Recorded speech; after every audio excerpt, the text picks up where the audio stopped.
ছোটবেলাটাই অনেক আনন্দপূর্ণ ছিল। এই দেখেন ছোট ছোট বালকেরা বল খেলতেছে। ওদের কোনো টেনশন নাই, চিন্তা নাই, ভাবনা নাই, খাওয়ার চিন্তা নাই, থাকার চিন্তা নাই, জীবন কিভাবে পরিচালনা করতে হবে এরও চিন্তা নাই। আস্তে আস্তে বড় হলাম, দায়িত্বশীল হলাম, সংসারী হলাম। এখন সংসার কিভাবে চলবে সেই দায়িত্ব বড় হওয়ার পরে অর্পিত হইল। এখন ছেলে আছে, মেয়ে আছে, স্ত্রী আছে, সবার দায়িত্ব কর্তব্য এখন আমার উপর। আর এদেরকে লেখাপড়া করিয়ে মানুষের মতো মানুষ করানোর দায়িত্বটা কতটা কষ্টের, কতটা পরিশ্রমের।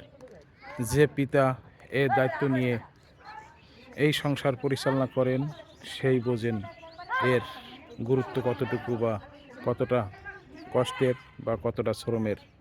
আল্লাহর রহমত থাকলে সব কিছুই সুন্দরভাবে, পরিপূর্ণভাবে করা সম্ভব। আলহামদুলিল্লাহ।